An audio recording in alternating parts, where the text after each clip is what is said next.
News one India देख रहे हैं आप। मैं हूं आपके साथ कोमल गंगवार। देवभूमि की शुरुआत करेंगे देहरादून की खबर के साथ। सोशल मीडिया पर सीएम के खिलाफ दुष्प्रचार लगातार किया जा रहा है। बता दें, वीडियो वायरल कर छवि खराब करने की कोशिश की जा रही है। अर्थ को अनर्थ के रूप में पेश किया जा रहा है। नया मामला सीएम के उत्तरकाशी दौरे का है। सीएम ने मदद के रूप में चीनी वितरण का जिक्र किया।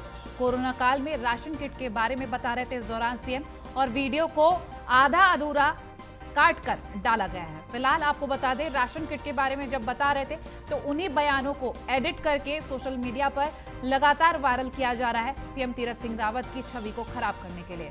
बता दें, 2 दिवसीय दौरा था सीएम तीरथ सिंह रावत का, और उस दौरान उन्होंने अपने संबोधन में कई चीजें कही, और इस दौरान उन्होंने ये भी कहा कि राशन किट को लेकर तमाम चीजें सामने आई। चीनी वितरण का भी जिक्र किया, लेकिन अर्थ को अनर्थ के रूप में पेश किया सीएम तीरथ की छवि खराब करने के लिए। संवाददाता सुदीप जैन हमारे साथ फोन लाइन पर जुड़ गए अधिक जानकारी के लिए।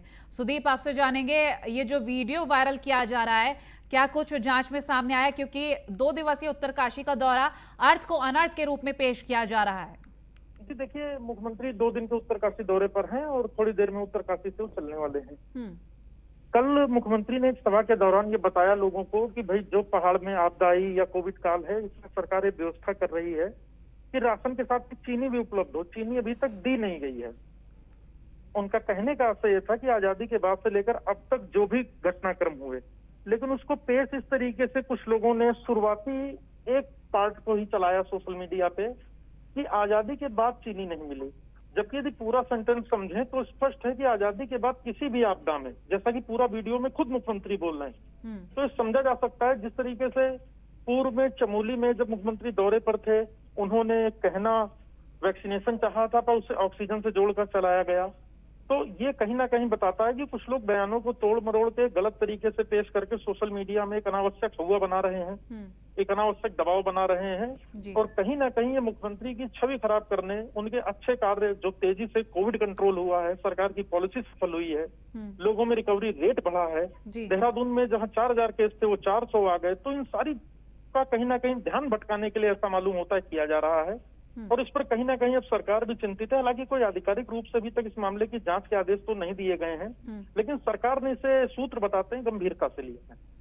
ठीक है, चलिए, बहुत शुक्रिया तमाम जानकारियों के लिए।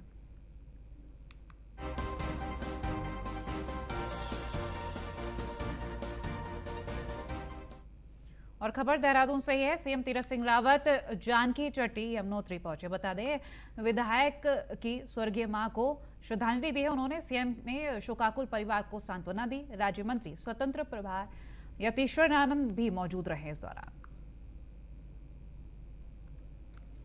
तो ये खबर देहरादून से आप तक पहुंचा रहे हैं। सीएम तीरथ सिंह रावत जानकी चट्टी पहुंचे और इस दौरान यमुनोत्री विधायक की स्वर्गीय मां को उन्होंने श्रद्धांजलि दी है। तस्वीरें भी सामने आई हैं, और आपको बता दें, सीएम ने शोकाकुल परिवार को सांत्वना भी दी है।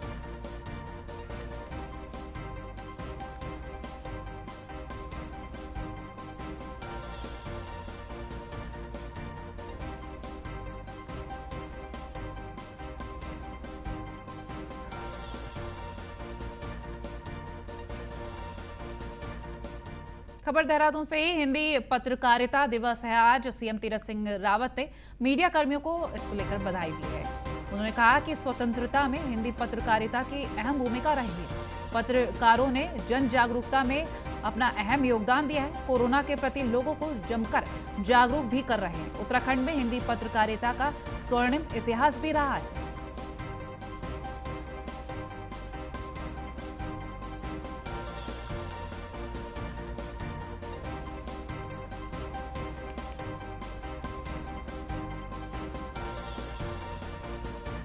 और खबर देहरादून से ही है। बढ़ती महंगाई को लेकर कांग्रेस का प्रदर्शन देखने को मिला है। बता दें, प्रदेश अध्यक्ष ने धरने का आह्वान किया है और जिला मुख्यालय में धरने का यह आह्वान किया गया है। प्रीतम सिंह ने यह आह्वान किया। बता दें, उन्हीं के नेतृत्व में जमकर विरोध प्रदर्शन किया जाएगा और प्रदेश और महानगर के पदाधिकारी इसमें शामिल रहे हैं। ये तस्वीरें भी आप देख रहे हैं। बढ़ती महंगाई को लेकर कांग्रेस का ये प्रदर्शन।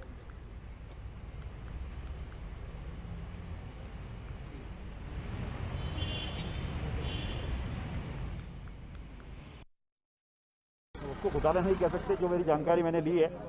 अब चाइनीज माल है, मैंने भी खुद जो है 4000 सिलेंडर खरीदे थे, 4000 में से 370 खराब निकल गए, उसको घोटाला नहीं कह सकते। वो कोई बढ़िया कंपनी की गाड़ी भी वो भी खराब हो जाती है।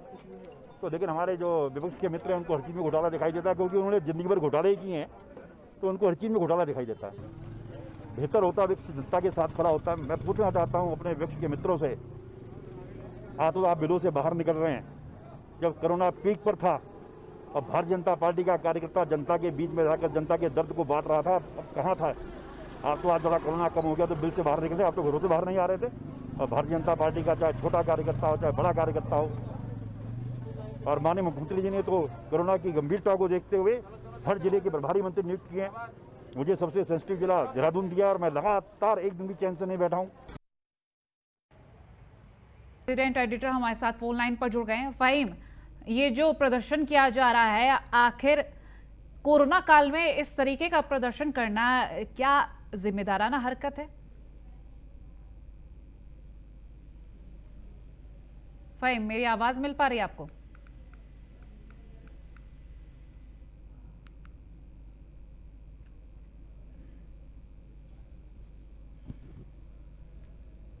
फहीम तक शायद हमारी आवाज नहीं पहुंच पा रही।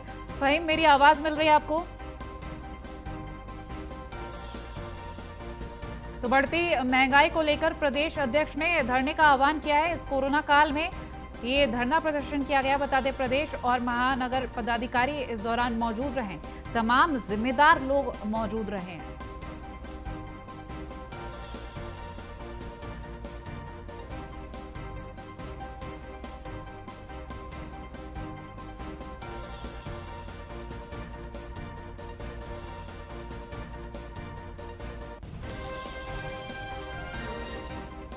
जिला मुख्यालयों में धरने का आह्वान किया है उन्होंने। और आपको ये भी जानकारी दे दें, प्रीतम सिंह के नेतृत्व में ये जमकर विरोध किया गया है महंगाई को लेकर।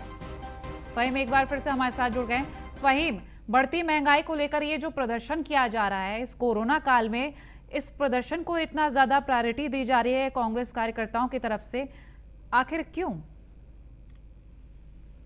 देखिए, कांग्रेस धरना दे रही है। आज सभी जिला मुख्यालय और ब्लॉक मुख्यालयों पर कांग्रेस ने धरने का आयोजन किया है और महंगाई के खिलाफ ये धरना कांग्रेस दे रही है। इससे पहले हमने देखा कि कोरोना कोविड के इलाज में व्यवस्थाओं का आरोप लगाते हुए सरकार के खिलाफ धरना दिया गया था प्रदेश अध्यक्ष के नेतृत्व में, और आज ये महंगाई को लेकर गए हैं।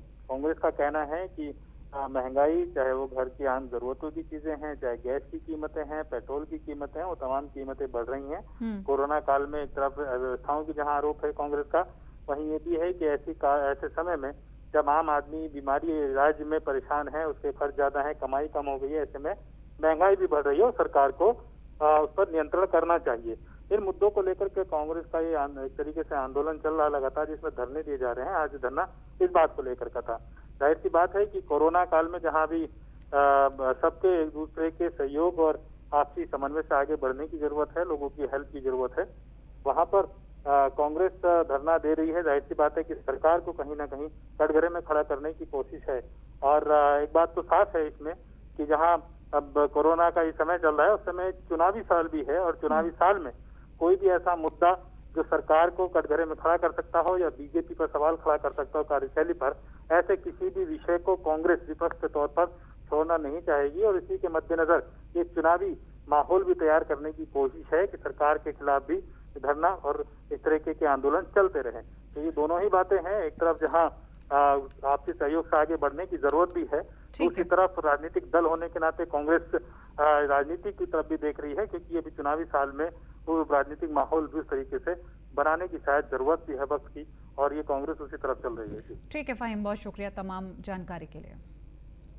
पौड़ी के बैंगवाड़ी गांव में बादल फटने की घटना सामने आई। बता दें, पौड़ी में खराब के चलते आसमान में तेज गड़गड़ाहट हुई, जिसके बाद आमसेरा के पास अचानक बादल फट गया। बता दें, खराब मौसम के कारण ये हादसा हुआ है, अचानक बादल फटा। इस घटना की सूचना लोगों ने प्रशासन को दी है और मौके पर पहुंची प्रशासन की टीम ने घटना का जायजा लिया। इस दौरान पौड़ी श्रीनगर नेशनल हाईवे पर मलबा और बोल्डर जाने से हाईवे करीब 1.5 घंटे तक बाधित रहा। वहीं प्रशासन को कुछ गाड़ियां मलबे में दबने की सूचना भी मिली, जिसकी स्थान लगातार जारी है। बता दें, इस घटना के बाद प्रशासन का कहना है कि पूरी घटना का आकलन किया जा रहा है, साथ ही जल्द से जल्द रिस्टोरेशन का भी काम शुरू कर दिया जाएगा।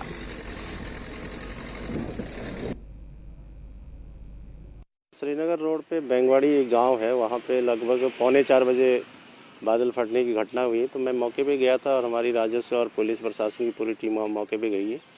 वहाँ पे कोई जान माल का नुकसान नहीं हुआ है, केवल 2-3 गाय फंसी हुई थी, उनको भी रेस्क्यू कर लिया गया है पुलिस और राजस्व की टीम और ग्रामीणों की मदद से।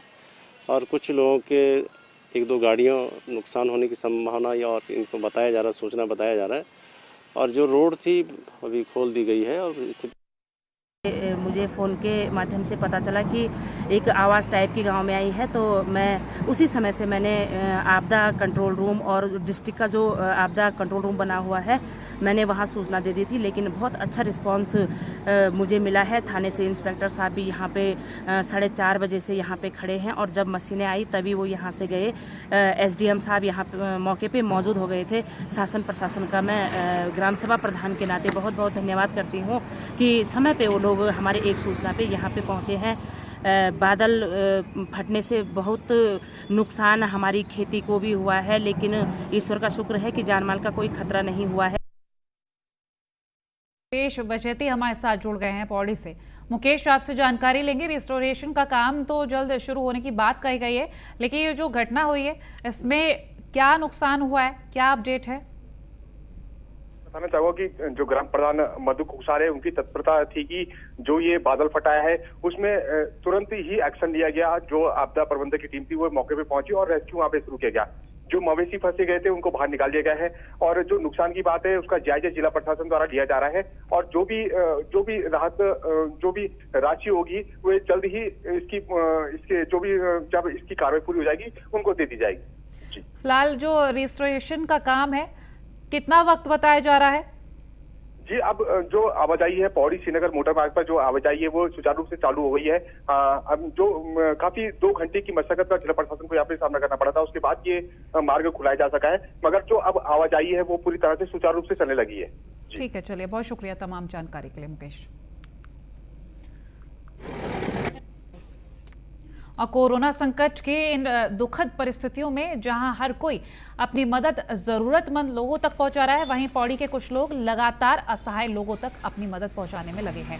युवाओं की तरफ से बनाई गई 8 मेंबर की टीम ने अब तक 50 से ज्यादा घरों तक राशन सामग्री पहुंचाई है। तो वहीं टीम के सदस्य प्रतीक बिष्ट ने बताया कि उनकी टीम की तरफ से पिछले 2 हफ्तों में 50 जरूरतमंद लोगों तक राशन की किट पहुंचाई गई है, जिसमें मास्क, सैनिटाइजर, ऑक्सीमीटर और खाद्य सामग्री, आटा, चावल, तेल, मसाले जैसी जरूरी चीजें शामिल हैं। बता दें, युवाओं का कहना है कि ये तब तक काम करेगी टीम जब तक कोरोना काल पूरी तरह से खत्म नहीं हो जाता।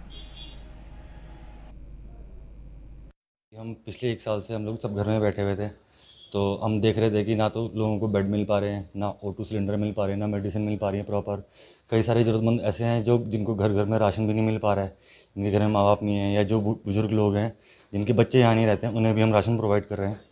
और पिछले 1 साल से हम इसमें लगे हुए हैं और पिछले 1 महीने से तो हम कंटिन्यूस इसको राशन, मेडिसिन, जो भी हमको गाँव से या प्रधान वगैरह कोई भी लिस्ट देता है। कोरोना महामारी की तीसरी लहर से पहले ही नगर निगम मुस्तैद दिखाई दे रहा है। ऐसे में नगर आयुक्त आकांक्षा वर्मा ने कार्यभार संभालते ही कहा कि जनता की हर समस्या का समाधान किया जाएगा। क्षेत्र में कोरोना महामारी के चलते नगर निगम की तरफ से लगातार सैनिटाइज का काम किया जा रहा है। इसके अलावा जनता की सुविधा के लिए सफाई अभियान भी जारी है, जिसमें नाले और नालियां साफ कराए जा रहे हैं, जिससे बारिश आने पर लोगों को परेशानी ना हो।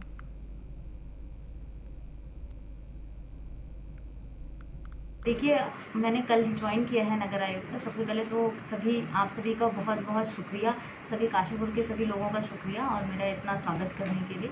अभी जैसा आप सभी को अवगत होगा, नगर निगम द्वारा सैनिटाइजेशन का काम बहुत अच्छे से चल रहा है और फॉगिंग भी लगातार की जा रही है। अभी हमारे पास 2 बड़ी मशीन्स हैं और उसके अलावा हैंड हेल्ड मशीन्स भी हैं हमारे पास। तो अगर हम उस एरिया को अभी तो बाकायदा कवर किया जा रहा है, मगर अगर कोशिश कर रहे हैं कि अगर एक और मशीन हमारे पास एक्स्ट्रा आ जाए और हम और स्पीडी तरीके से जो मार्केट के मेनली हमारे एरिया हैं जहाँ पे रेगुलर लोगों का आवागमन होता है वहाँ पे अच्छे से सैनिटाइज करवा सकें। गन्ने की खेती में कई तरीके की समस्याएं सामने आ रही हैं, जिसमें गन्ने की पत्तियां पीली पड़ रही हैं और धीरे धीरे गन्ना सूख रहा है। अगर सही समय इसका इलाज नहीं हुआ तो गन्ने की फसल को नुकसान पहुंच सकता है। इसको लेकर कृषि विभाग ने पहल की है और किसानों को न्यूज़ वन इंडिया के माध्यम से दवाइयों से संबंधित जानकारी मुहैया कराई है। साथ ही ये भी बताया कि किसान इन दवाइयों को कृषि विभाग से 50% के अनुदान में प्राप्त कर सकते हैं। कृषि अधिकारी DS असवाल ने बताया कि गन्नों में इस समय कई तरह के कीटों से नुकसान पहुंचने की संभावना रहती है, जिसके लिए कृषि विभाग के पास समुचित दवाइयां उपलब्ध हैं। तो कोई भी किसान कार्यालय जाकर दवाई ले सकता है और उनका इस्तेमाल अपनी फसल को लेकर ठीक से कर सकता है।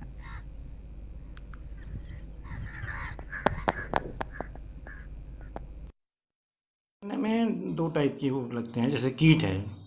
कीट सबसे पहली बात तो कंसुआ कीट होता है उसमें, और दूसरा कीट जो नुकसान करने वाला था उसमें वो होता है स्टेम बोरर, तनाछेदक जो लगता है, जिससे तना एकदम सूख जाता है उससे। तो मेनली कीटों के लिए, कीट नियंत्रण के लिए, कंसुआ के लिए या उसके लिए पहले जब गन्ना लगाते हैं उस टाइम से, और गन्ना जैसे बड़ा भी हो जाता है उसमें कीटों के नियंत्रण के लिए कोरोजन जो दवाई है, कोरोजन बहुत वैल्यूबल है उसके लिए। कोरोजन जिस पर कोरोजन उपलब्ध नहीं हो पाती है, यदि माना वो नहीं है, तो यदि कहीं पे उसके बावजूद भी अगर कहीं लगा हुआ है स्टेम बोरर, तनाछेदक या कंसुआ कीट लगा हुआ है, तो उसमें क्लोरोपाइरिफॉस या इमिडाक्लोप्रिड दोनों सिस्टमिक पॉइजन होते हैं। देहरादून नेशनल हाईवे पर टोल प्लाजा का विरोध लगातार जारी है और सर्वदलीय संघर्ष समिति ने नेशनल हाईवे प्राधिकरण के खिलाफ नारेबाजी करते हुए पुतले फूंके।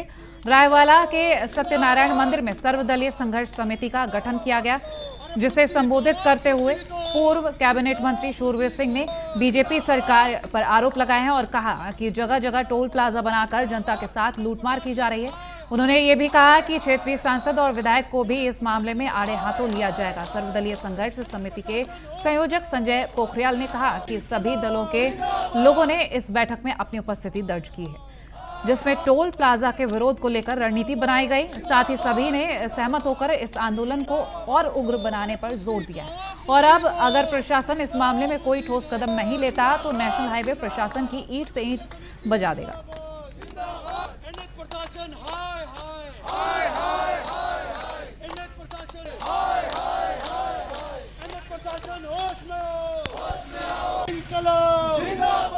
तो रुड़की के कर्नल हॉस्पिटल पर जिला प्रशासन ने छापेमारी की है। कर्नल अस्पताल में कई खामियां भी गई हैं। दिल्ली हरिद्वार नेशनल हाईवे पर स्थित है यह अस्पताल। बिना अनुमति के अस्पताल में कोरोना का इलाज चल रहा था। बता दें, उपचार के दौरान मरीज की मौत हुई। बिना टेस्ट के ही मरीज को कोरोना का इलाज दिया जा रहा था। मृतक के परिजनों ने जिलाधिकारी को सूचना दी है। छापेमारी के दौरान फिलहाल अस्पताल के सभी दस्तावेज खंगाले गए। मृतक के परिजनों ने अस्पताल प्रशासन पर लापरवाही का भी आरोप लगाया है।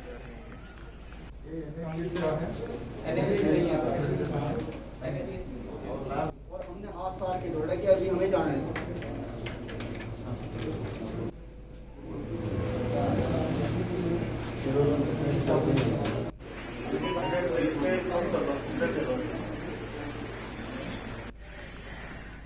और बाबा रामदेव के खिलाफ यूथ कांग्रेसियों का धरना प्रदर्शन करना महंगा पड़ गया। बता दें, थाना बहादुराबाद पुलिस ने कोविड-19 कर्फ्यू के उल्लंघन के मामले में युवा कांग्रेस के प्रदेश अध्यक्ष सुमित्र भुल्लर, कार्यकारी जिला अध्यक्ष रवि बहादुर, पूर्व जिला अध्यक्ष राजीव चौधरी, हिमांशु बहुगुणा समेत 7 लोगों के खिलाफ नामजद और 20 लोगों के खिलाफ अज्ञात मुकदमा दर्ज किया है। आपको बता दें कि शुक्रवार को यूथ कांग्रेस के कार्यकर्ताओं ने बाबा रामदेव के खिलाफ पतंजलि योगपीठ के सामने धरना प्रदर्शन किया था।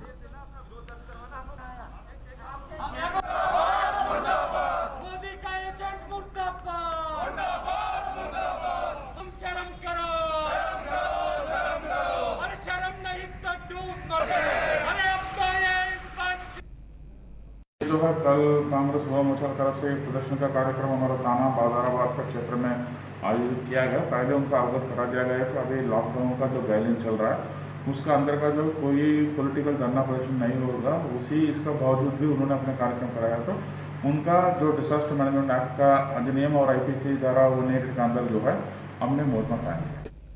और खबर देहरादून से, डीजीपी अशोक कुमार ने वीडियो संदेश जारी किया है जिसमें उन्होंने ग्रेड पे के मसले पर बात कही है। उन्होंने कहा है कि ग्रेड पे के मसले पर कुछ बाहरी लोग बरगला रहे हैं, पुलिस के जवान उनके बहकावे में कतई ना आए। उन्होंने ये भी कहा है कि मैं हर हाल में आपके साथ हूं। मुख्यमंत्री से कई बार बात हुई है, सीएम इस बात पर सहमत है। ग्रेड पे के मसले का जल्द ही निस्तारण होगा। शुक्रवार को हुई कैबिनेट से पुलिस जवानों को बड़ी आस थी, लेकिन इस कैबिनेट में ग्रेड पे के मसले पर कोई चर्चा नहीं हुई। कई मंत्री, विधायक और सांसद सीएम को इस मसले पर पत्र भी लिख चुके हैं।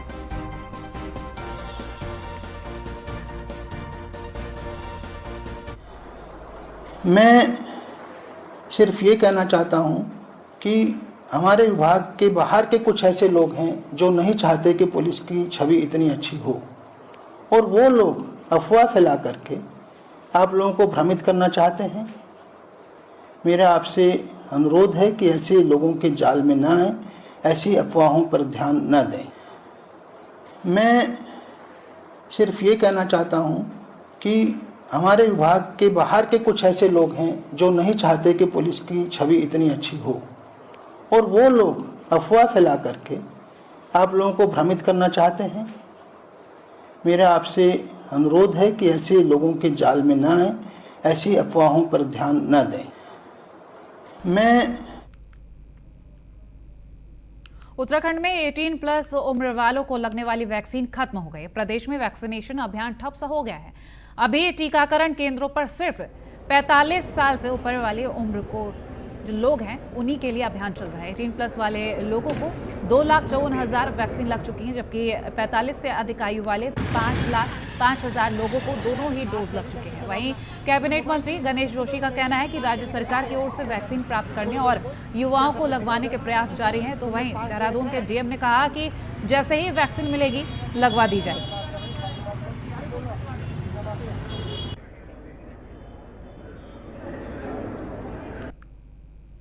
देखिए 18+ की वैक्सीन हमारे पास जैसे जैसे आ रही है, हम उनके हिसाब से जो है हम लगा करके जो कैंप्स हैं उसके माध्यम से कर रहे हैं। तो जैसे ही हमें वैक्सीन्स मिलती रहती हैं उस हिसाब से हम कैंप करते रहते हैं, और डेफिनेटली जल्दी ही सभी का वैक्सीनेशन जो है वो जो देखिए हमारे पास जो 45+ की वैक्सीन पर्याप्त है, लेकिन जो 18 to 44 की जो बात है उन्हें 1 लाख इंजेक्शन पूरे प्रदेश के लिए मिले थे, और फर्स्ट वीक में हमें पर्याप्त खेप मिलने वाली है। और ये ऑनलाइन की जो बार दिक्कतें हमारे लोगों के सामने आ रही है वो भी समाप्त होगी, तो ऑफलाइन में शुरू करेंगे फर्स्ट वीक की जो ये वैक्सीन पूरी। और फिलहाल देवभूमि में इतना ही। खबरों के लिए देखते रहे News 1 इंडिया। नमस्कार।